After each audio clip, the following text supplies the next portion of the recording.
Okay, so ngayon ang gagawin natin is we will break down yung discussion ng mga codes natin. But before we proceed doon, let's go muna sa creation ng mismong project natin. So open ko yung Visual Studio natin. Again, 2022 po yan. So if hindi nyo pa na-install, please panoorin nyo po kung paano yung installation nyo. Okay? So mag-create ako ng project. And then, search ko, nandito naman na siya kasi previously ginamit ko siya. Pero para sa demonstration ulit, no, isi-search ko lang yung MVC. Then makikita nyo C# kasi ito yung language na gagamitin. And then model view controller ng ASP.NET. So ito yung magiging framework po natin. So next ko siya ngayon. Then dito, nung una syempre, hindi natin siya pinalitan ng web application 1 kasi nga for demonstration. Pero dito gagawa na tayo ng project. So papangalanan natin siyang username resolver. Okay, so we will deal with usernames. So yan yung magiging pangalan ng project. Then again, dito wala tayong pakikialaman. So leave it as it is. Then we will click yung create. Then we will wait hanggang ma-create yung mismong project natin. Okay, with the name na tinatawag po natin na username resolver. So ngayon, ito yung interface natin. So nakapag-create tayo ng project, ito yung pangalan ng project ko ngayon. So again, we will deal with models, view, and controller at this part. Okay? So, ang unang gagawin natin, paano ba mag-create ng mismong models? No? So, gagamitin natin yung mga models, of course. Nandito yung mga variable natin wherein declaration ng models para makapag-handle tayo ng mga datas, ganun. So, paano ba nag-a-add ng model? So, una, i-right click nyo yan. Then, you will see yung add dito. So, yung add dito, guys, pupoint nyo lang yung mismong cursor ninyo and then, i-click nyo yung class. Okay? So, ulitin ko lang. Dito, i-click nyo yung model. Then, right-click. May mga options na lilitaw. Then, makikita nyo yung add. And then, punta ka sa class. Kasi gagawa tayo ng model. So, i-click nyo yung class. Then, may lilitaw na windows na ganyan. So, dito sa baba, ito yung pangalan ng magiging class natin. So, ipapangalan natin siya na username practice. So, again guys, sa programming, case sensitive tayo. So, kung ano yung nilagay yung spelling dito, consistent na po yan throughout the program. Dapat capital U and capital P tayo, with the rest is small letter case po sila.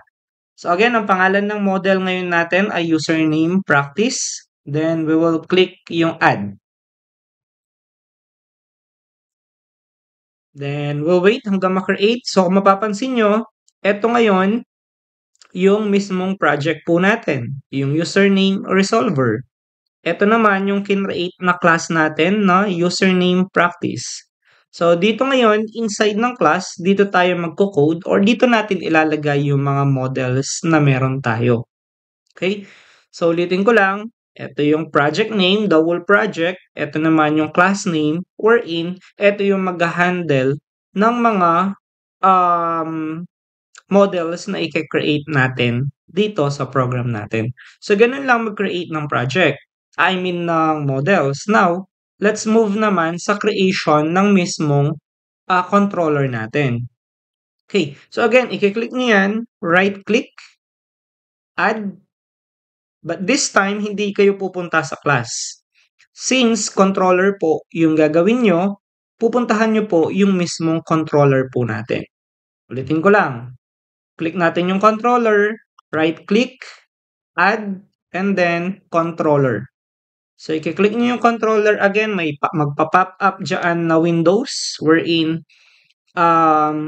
kailangan natin piliin yung MVC controller empty.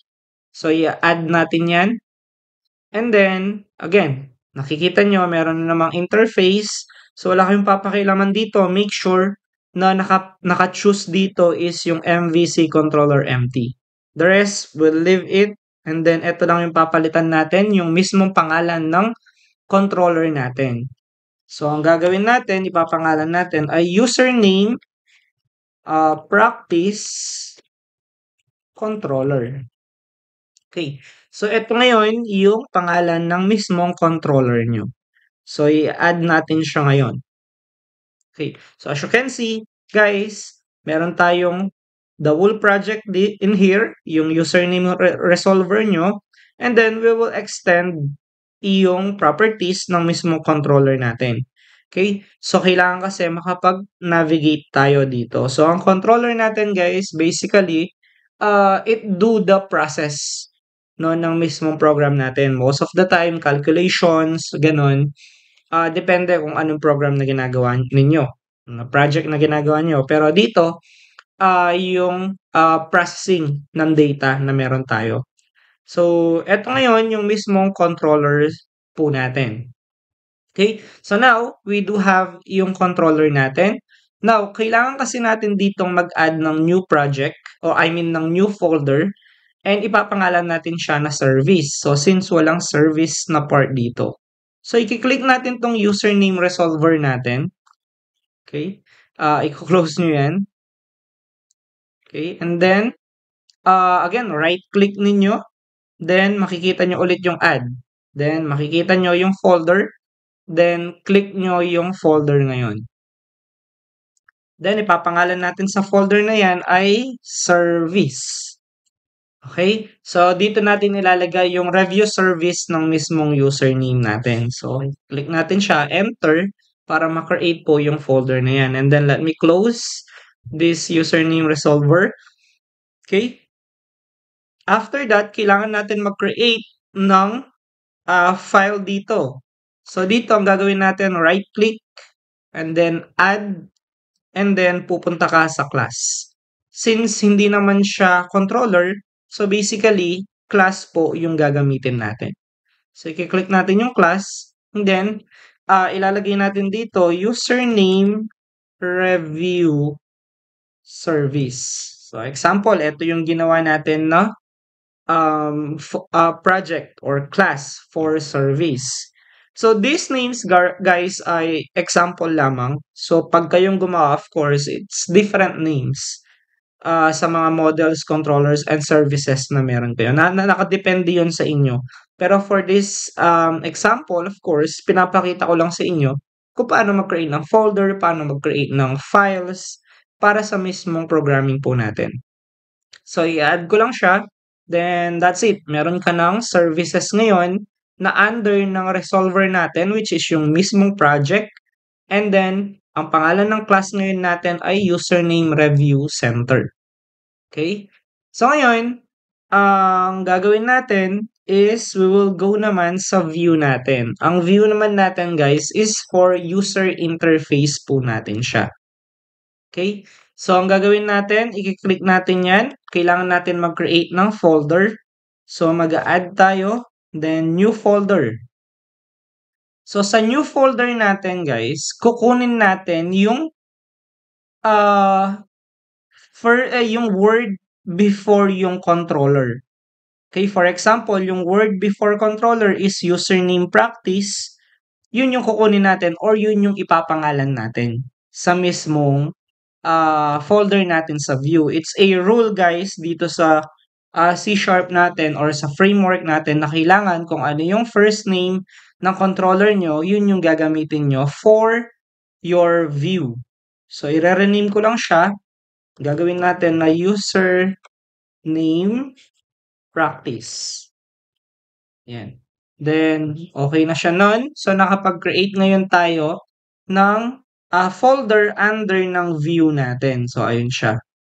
Okay, so kapag nakapag-create ka, ang gagawin mo, right-click, add, and then since nasa view tayo, ang i-click ngayon natin yung mismong view natin. So, add lang natin yan. Make sure na nakaklik yung razor view empty. So, add. Then, we will leave yung mismong pangalan niya. So, index.cshtml. So, pabayaan nyo muna siya. Then, next is we need to create again, add, and then view. But this time, papalitan natin yung pangalan ng view natin into result. Okay. So, result ngayon yung pangalan ng new class natin. So, i-add natin yan. And then, set up na ngayon yung mga folders natin. So, later on, sa other video, or kasunod nito, ay papakita ko or explain ko kung ano yung mga roles ng mga files na kinreate natin and even yung folder na kinreate natin. So, next guys is pupunta tayo sa program.cs. So, sa program.cs guys, ito yung tinatawag natin na routing. So, dito nagre-route yung mismong program ngayon natin. Ngayon, di ba, ang ginawa natin, nag-create tayo ng new folder na username na under sa view.